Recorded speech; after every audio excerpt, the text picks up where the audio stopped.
folks, we have reached Week 16 in the National Football League as we inch closer and closer to the playoffs. Head over to westernslopenow.com/contest for a chance to win a $200 gas card. Plenty of great matchups this week, but the best games are before Sunday as we begin on Thursday night in Los Angeles, as this is the biggest Denver Bronco game since Super Bowl 50, because for Denver it's simple: win and you are in. And the game plan for Denver is simple as well: tame the Chargers' rushing attack and control the clock. When these two met back in October, it really was J.K. Dobbins and that run game that hurt Denver. But of course, Dobbins still on IR. So if the Chargers can stymie Gus Edwards in the ground game, I like Pat Surtain and Riley Moss in the secondary to be able to control LA's receivers. On the other side of the ball, you've got two units who are unhappy with how they fared last week. The Chargers' #1 ranked defense was just gashed by the Bucs for 40 points,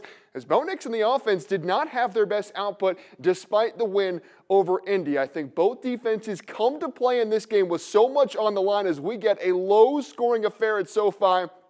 But I will take the Broncos to find a way to come out on top and return to the playoffs for the first time since 2015. And we've got two great games on Saturday, as the four teams playing Saturday will also be playing on Christmas Day. And first up, it's the Chiefs and the Texans. Of course, the big question is, will Patrick Mahomes play after injuring his ankle last week? He is trending towards playing, so we'll act as if he is. And a lot like the Broncos game, I think this scenario is where we get really good defenses playing at their best with the playoffs nearing. But when in doubt, take the Chiefs' opponent to cover, but the Chiefs to win. It's worked almost every week this year. Texans keep it within 4. Chiefs win it 23-20. Then Saturday afternoon on Fox, a classic AFC North showdown in the Charm City. Some injury concerns for the Steelers. George Pickens, TJ Watt, will they play?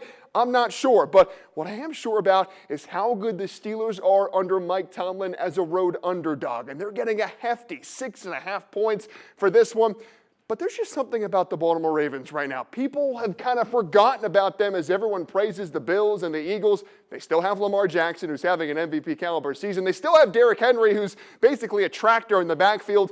I think this is the game. The Baltimore Ravens remind everyone that they are a legit Super Bowl contender as they get some big turnovers on defense, take care of it on offense, and take down the Pittsburgh Steelers 27-19. Those are the three biggest games this week. Still a full loaded slate on Sunday, folks. Just 3 weeks to go before the playoffs. But that's all my time for sports.